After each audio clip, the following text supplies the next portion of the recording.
Now, how does inflammation hide, and why is standard medicine actually missing this?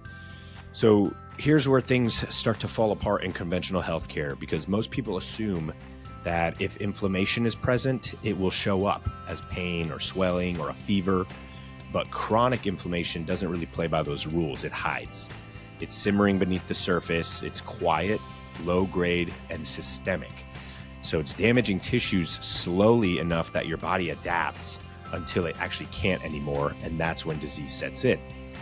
This is why I see this all the time. Patients come into our clinic saying, I'm exhausted, I feel horrible, but my labs are normal. My doctor told me everything was normal. Or I can't lose weight no matter what I do. My brain feels foggy. I'm achy everywhere, but nothing's technically wrong. They don't have any injuries.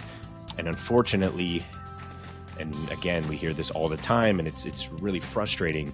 They're often told, oh, this is just aging. You're just getting older, or that's normal. It's just stress.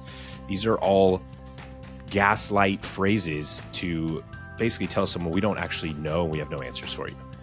And so, a big thing to remember is that normal labs or normal blood work doesn't mean healthy. It just means common. And if we look at the world around us, the common and the normal is actually pretty unhealthy. And so why standard medicine really misses inflammation is because most primary care doctors are trained to look for acute disease, not early dysfunction. They are taught to ask, are you sick enough for a diagnosis? Are you inflamed enough to prescribe a drug? Are you broken enough for us to intervene? But chronic inflammation doesn't trip those alarms. Here's why it slips through. Because they are missing the mark. They're only relying on outdated markers. They're using just a regular CRP, C-reactive protein, instead of a high sensitivity CRP, HS-CRP. They look at just your cholesterol overall, the total, instead of looking for things like oxidized LDL markers. They look at glucose instead of fasting insulin, or they run just a CBC instead of looking at immune patterns. And they're going to look at one marker at a time. They're going to isolate organs, one organ at a time. You go from specialist to specialist to specialist. Nobody's on the same page. And so there's no pattern recognition. And then the biggest thing we see is that Western medicine is trained to wait for pathology. So they're going to wait for autoimmune disease to kick in before they start to balance your immune system. They're going to wait for you to develop diabetes before they look into insulin resistance. They're going to wait for you to have heart disease before they screen for endothelial inflammation. And by the time conventional labs flag disease, inflammation has already been active for years, sometimes decades.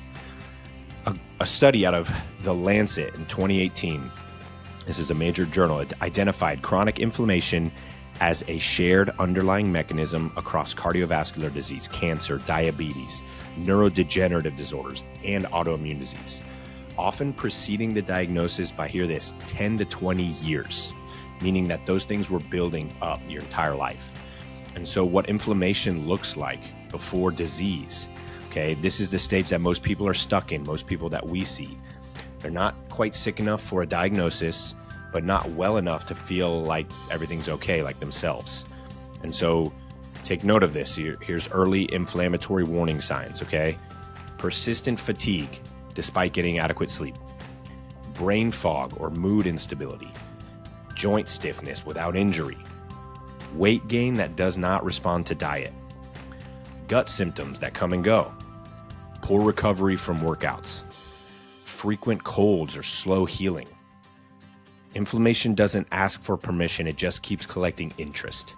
And the part that frustrates people the most, as well as myself, is that you can have inflammation destroying your health and then everyone telling you you're normal. And that drives me crazy because the ranges that they're basing this off of were not built for optimal health. They're basically built to catch disease and keep people in a box. And so why this matters so much is because chronic inflammation over time is going to block signaling in the body.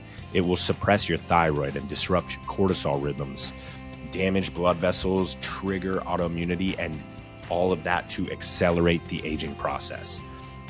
So suppressing inflammation without fixing the cause is like turning off the smoke alarm while the house is still on fire. Inflammation's not the enemy, it's the evidence. And the question is, what is your body reacting to? And so in the next segment, let's really get into, I want to show you the exact blood markers that we use to detect this hidden early inflammation. I also want to talk about what patterns matter more than individual numbers and how we catch inflammation before it becomes a diagnosis. Because once you can see inflammation clearly, you can finally do something about it and get ahead of the process.